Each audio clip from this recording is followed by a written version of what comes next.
If you can linger without a name, without a face, without a gender, without your pain, without your disease, without all the relationships you have, without your past or your predictable future, it makes sense then that the longer you linger in the unknown, where all possibilities exist, by very theory, the more you would create new possibilities in your life.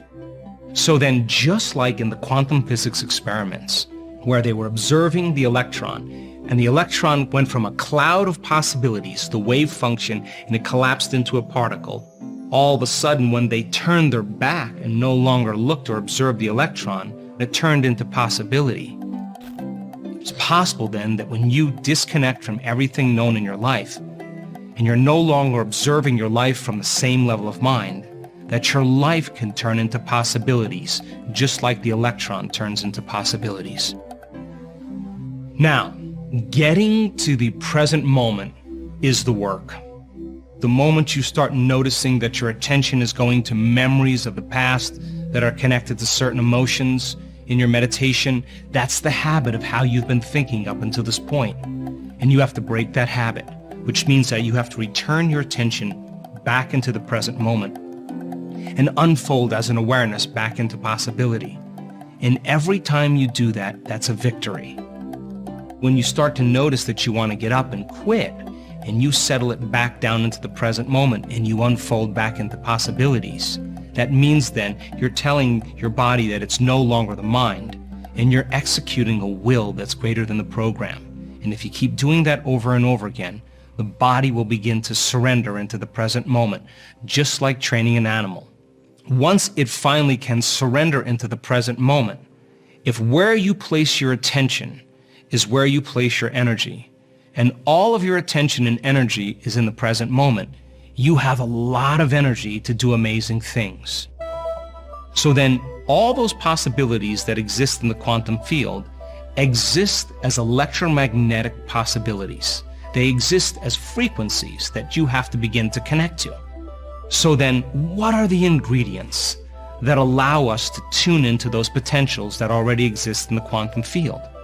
Well, it requires two things: a coherent brain, that is a clear intention, and an elevated, heartfelt emotion. That is what begins to open our hearts and creates coherence in our heart. So then if you are disintegrated in your brain, and that you have incoherence in your brain, and you haven't trained your heart to begin to become more orderly and produce a powerful magnetic signature, then you can't read information or broadcast frequencies into the field. In a sense, then, you're on the wrong radio station, and the more coherent your brain is, the more coherent your heart is, the more you can tune into those potentials.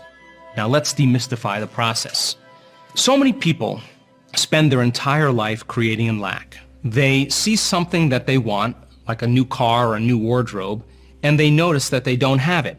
And when they notice that they don't have it, they experience separation or lack. So what they start to do is they start thinking about having that car.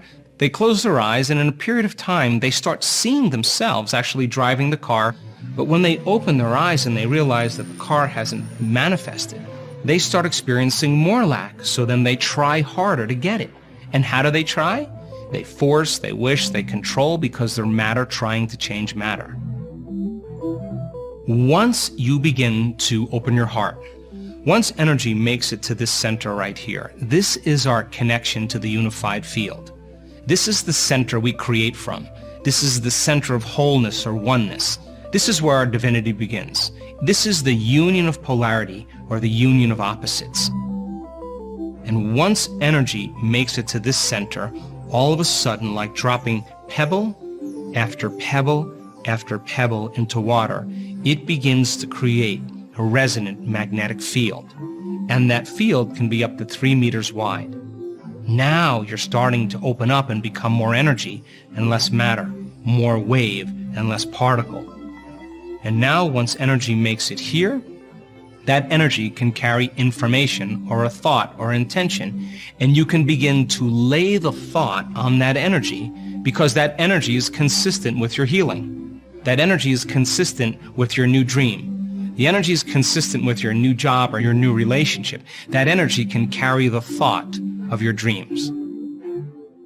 The energy of suffering can't carry the thought of your wealth because it's not consistent with that energy. So then when you begin to open your heart and you raise your energy and you begin to lay the thought on it, think of the thought as the electrical charge in the quantum field, and think of the feeling as the magnetic charge in the quantum field. And how you think and how you feel begins to broadcast new energy and new information into the field. And for whatever you broadcast into the field is your experiment with destiny.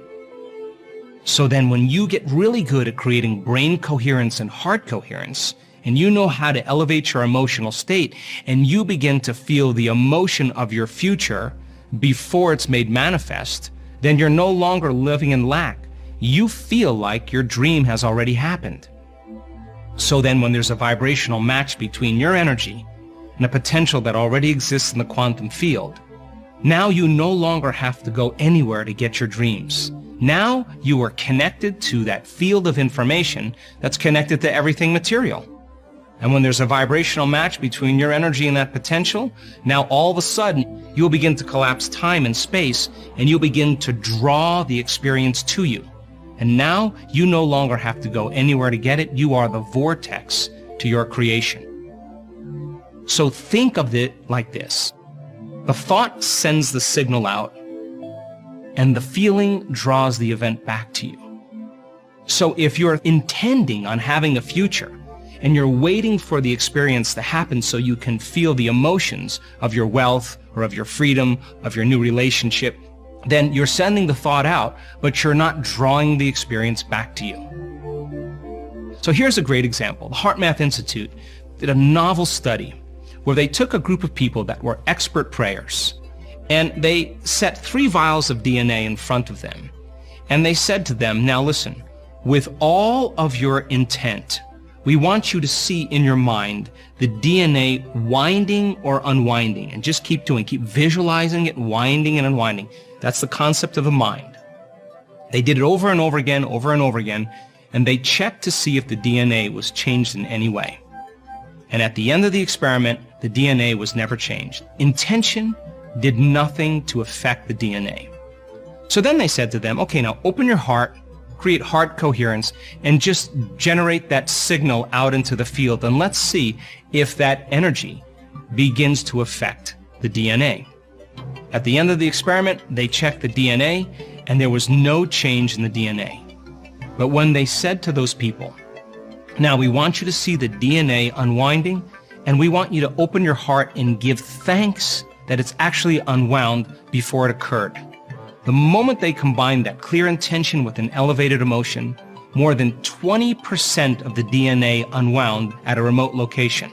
The thought sends the signal out, the feeling draws the event back. Or better yet, as you begin to open your heart and broaden your field, that energy is the handmaiden, or it's the carrier of that thought, and now you can begin to affect the nature of reality. So a fundamental question is, what are you broadcasting on a daily basis? If you finish your meditation and you combine a clear intention with an elevated emotion, and your heart is open and you feel connected to the energy of your future, it's your job to maintain that modified state of mind and body your entire day. And if you can, get ready. Something unusual is going to happen in your life. And it's going to come in a way that you least expect, that surprises you and leaves no doubt that it's come from your connection to the field. And you won't be able to predict when it's going to happen or how it's going to happen, because if you're looking to predict it, you're laying down a known over an unknown. You have to live in the realm of possibility, in a new state of being. And the moment you say, I got frustrated because of a coworker, I got angry because I was in traffic, and you disconnected from the energy of your future, now you're back to the energy of your past. And don't expect anything to change in your life.